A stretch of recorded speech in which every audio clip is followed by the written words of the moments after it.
इस तरह से चीजें नहीं थी, लेकिन 14 के बाद ये समझ पाना बड़ा मुश्किल था कि अचानक ऐसा क्या हुआ।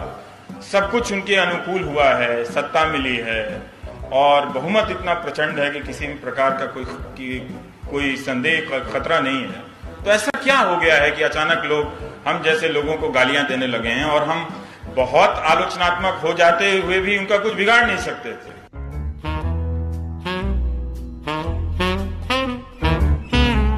दो 2015 की परीक्षा में अंतिम चरण के बाद 4000 सीटें कम कर दी गई थी, ऐसा छात्रों का कहना है।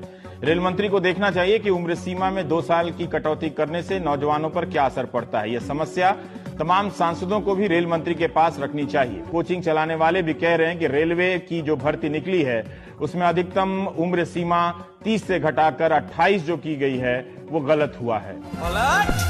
24 जून को इसी साल फॉर्म निकलता है, 8 जुलाई तक फॉर्म भरे जाते हैं, 14 सितंबर को एडमिट कार्ड मिल जाता है और 21, 22, 23 सितंबर जो गुजरा परीक्षा होती है सुपर फास्ट रफ्तार से।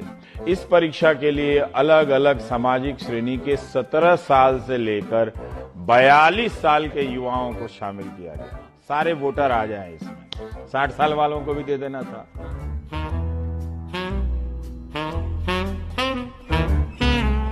कहीं हम जरूरत से ज्यादा, यह भी एक महत्वपूर्ण बात है, दुखी या रोंदू तो नहीं हो रहे हैं अर्थव्यवस्था को लेकर, क्योंकि दुनिया की जो तमाम अर्थव्यवस्थाएं हैं वो बहुत कम है। दुनिया में बहुत कम देश हैं जो 5% के रफ्तार से भी बढ़ रहे हैं।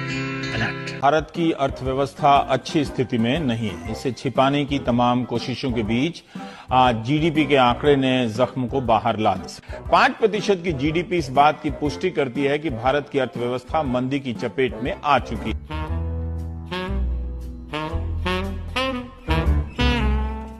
उठा के फेंक दीजिए टीवी को घर से बाहर, ना मोबाइल में देखिए ना दीवार पर चिपका के देखिए। इससे आसान डेमोक्रेसी के लिए मैं क्या मांग रहा हूं आप, कि वो टीवी जो भारत के लोकतंत्र को, अर्जित किए गए लोकतंत्र को बर्बाद करने के लिए दिन रात मेहनत कर रहा है, क्या आप उस टीवी को